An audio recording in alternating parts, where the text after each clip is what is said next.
سے ہم یہ ڈرامے اور یہ سیریل اور یہ اسٹوریاں سنتے ہیں اتنی توجہ بھی ہماری نہیں ہوتی.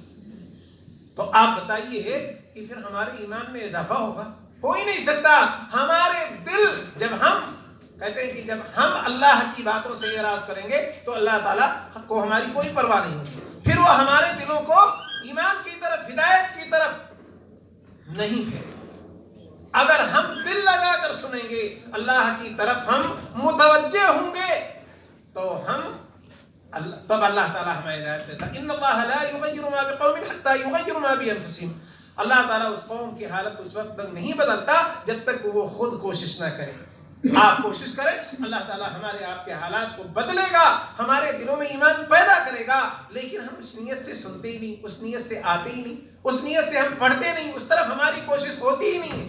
تو کہتے ہیں کلا بل رأن علی قلوبہم ما کانوا یکسبون. ہم قرآن کی باتیں, احادیث کی باتیں ہمارے نظروں میں قصوں کہانیاں کی طرح کیوں ہو گئی؟ کیوں ان کا اثر نہیں ہو رہا ہے؟ جو ہے اللہ تعالیٰ کہتا ہے کلا بل رأن علی قلوبہم ما کانوا یکسبون. یعنی ہمارے اور آپ کے اعمال کی وجہ سے ہمارے دل زنگارا آلود ہو چکے. پینٹ لگ گیا اس پہ کالا, اب کچھ نہیں آتا اس میں. پینٹ لگا دیجیے اچھے سے, پانی اندر جائے گا نہیں جائے گا. تو ایسے ہی اللہ تعالیٰ کہتا ہے تمہارے گناہوں کی وجہ سے, تمہارے برے اعمال اور غلط کرتوت کی وجہ سے تمہارے دلوں پر زنگ لگ گیا. اس لیے اب وہ قرآن کی باتیں, احادیث کی باتیں تمہارے دلوں میں نہیں گھستی اور تم اسے ایسے ہی بے توجہی کے ساتھ سن کر چلے جاتے ہو. اس لیے اس کا اثر ہی نہیں ہوتا. بلکہ ہونا کیا ہے, اللہ نزل احسن الحدیث, کہ قرآن کی آیات نازل ہوئی انسان کے دل میں کب کبھی تاریخ ہو جائے, رونگٹے کھڑے ہوں, اس طرف متوجہ ہو جائے, اسے قبول کرنے کا ارادہ بنا لے, عزم کر لے. یہ ایک مومن کی شان ہوتی ہے میرے دوستوں.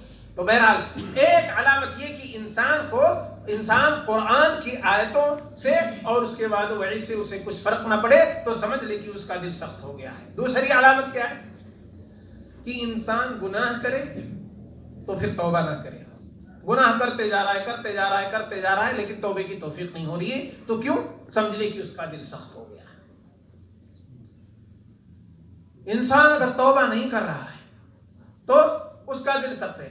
اچھا, اب اگر گناہ کرتے جا رہا ہے, توبہ نہیں کرتے جا رہا ہے تو اس کا دل سخت ہو گیا. لیکن اب گناہ کیا ہے یہ بھی تو ہمیں پتہ ہونا چاہیے.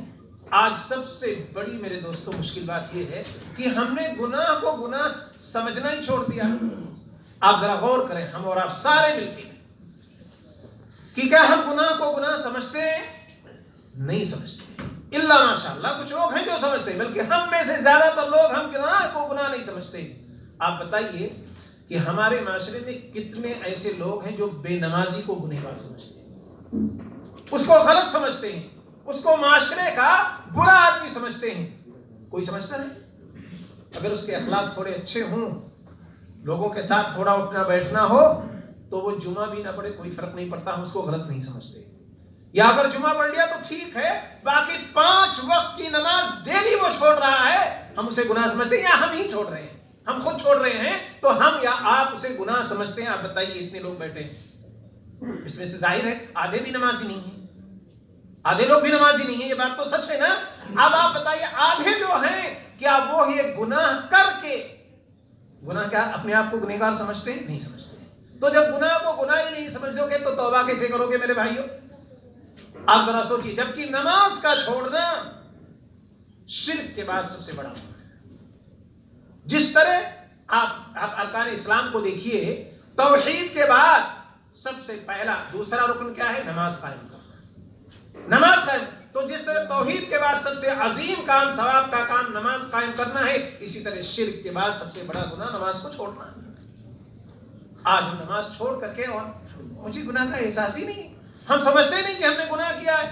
غیبت کرنا, ہم غیبت کر کے بیٹھے رہتے ہیں اور خوش بھی ہوتے ہیں, ہم سمجھتے ہی نہیں ہے کہ یہ گناہ ہے. جھوٹ بولتے ہیں دن میں 100 بار 10 بار 20 بار, ہم گناہ سمجھتے نہیں کہ ہم نے کوئی گناہ کیا ہے. ہم کتنے لوگوں کو صبح سے شام تک ٹوپی پہنا دیتے ہیں, ہم بزنس میں الٹا سیدھا جو اس کے مواصفات, جو اس کا جو ہے ڈسکرپشن یا اس کی خوبیاں نہیں ہوتی, ہم اپنے جو ہے پروڈکٹ میں اس کی خوبیاں گنا جاتے ہیں. کتنے لوگوں کو ہم صبح سے چونا لگا کے چلے جاتے ہیں لیکن ہم اسے گناہ ہی نہیں سمجھتے.